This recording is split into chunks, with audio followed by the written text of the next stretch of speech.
Well, guys, congratulations on the film. Thank It is you. great to see everybody back from the previous one. That must have been quite a job getting them all together. Well, I know exactly. They're extremely expensive. No, it was great. The nice thing was when we kind of had Laura Fisher and I, my producing partner and I kind of had the thought of like, maybe we'll do a sequel. We went in contact with everybody and they were like, sure. And it was like, oh, great. And so it was really, really nice. And we had so much fun on the first one. So it was just a great reunion. And I guess having a location like Capri, was that a bit of an incentive? I mean, I have to say the Tourist Board have not sponsored my T-shirt. But they'll be very happy to see that. I'm sure they will. But, I mean... It definitely was a deciding factor. Come on. They were like, everybody was like, oh, where are you filming? In London, some studio? Like, oh, Capri. Yeah, we're in, exactly. Atlanta, Capri. Exactly. Yeah, exactly. No shade against Atlanta. Paul, you mentioned sequels. Now, it's not so long ago that you said you didn't do those. I know. So what happened? You can never believe anything I ever say anymore. What happened is this bunch, Henry and Anna and Blake, and the original movie, had kind of found a bigger audience on streaming over the course of the pandemic and all that. And I just love those characters so much. And it was just like, well, maybe there's a way to put them in a whole new world. And that's kind of what I went for. And I've always wanted to shoot in Capri. So I was like, hey, we'll put these together. Perfect. So does that mean that now you're open to threequels as well?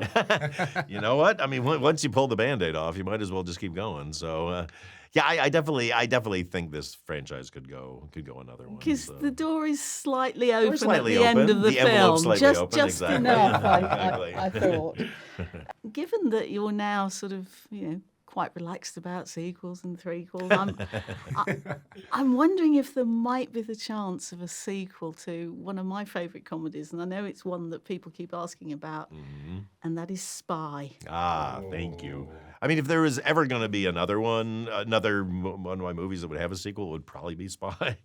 So never say never. I think the consensus is like I think Spy it must, has to seems to be. Yeah, exactly. Yeah, one condition. Yes. Jason Statham has to be in it. There is no Spy. There's no Spy without Jason Statham.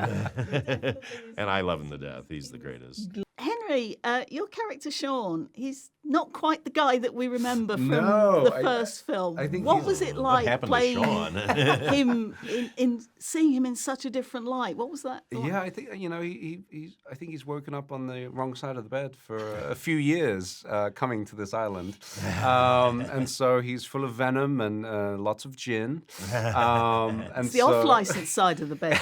Yeah. There you go. He had the offie. That was the joy of coming back to a character like that. It's like, how do we make him more interesting and more fun? And Paul and I sort of came up with the idea of who we bring to the table in Another Simple Favour, and I was like, this is the joy of being able to kind of expand a character like this. Is just have fun with it, throw anything on to the wall and see what sticks.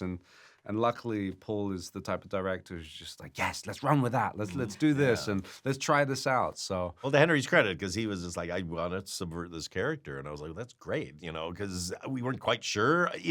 Coming in, you're like, how do we honor the memory of the first movie? Do we continue that? And just his wanting to just go in an opposite direction, I was like, that's the greatest thing I've ever heard.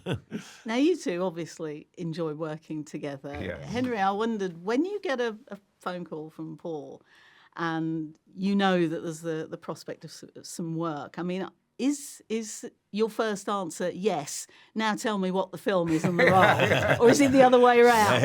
it ultimately is always going to be yes. So it's to be honest, it's like before I even read it, I know Paul's going to be like, and if he's had something in mind for me, I always know it's going to be something fun. Because we just have a great rapport together and they're like pretty similar humor. So I'm like, it's got to be something special. Yeah, but then he's so inventive, and he'll, I always want my actors to kind of weigh in on everything, because they have to play the role. I can sit there and write, with the writers all day, things I want them to do, but having been an actor for a long time in the past, I just know, like, it has to connect with you. You have to find a challenge, and you have to find some reality in it. I just love the idea that Sean read through The Ringer 5 years ago, and so that's what we're gonna get is Sean, a very bitter, Coming out the other end. bitter, drunken Sean, exactly. Oh yeah. So is there another one in the offing? Another chance for you two to work together? I hope so. Oh, totally. We got to find. I mean, we're both still whippersnappers. Exactly. We've got a couple of movies in us. Got movies ahead of us, right? Oh no, I would love anything with this guy. He's my favorite. Hope Fingers so. crossed. Guys, thank you very much indeed. Thank you so much. Lovely to talk See to you you. in Capri. Thank you. I'd love to go back. Oh, There you nice. go. It's nice. Ladies and gentlemen, you're watching Hey You Guys! Hey, you guys! Hey, you guys. Hey, that's what they all say. Hey, you guys. Hey, you guys!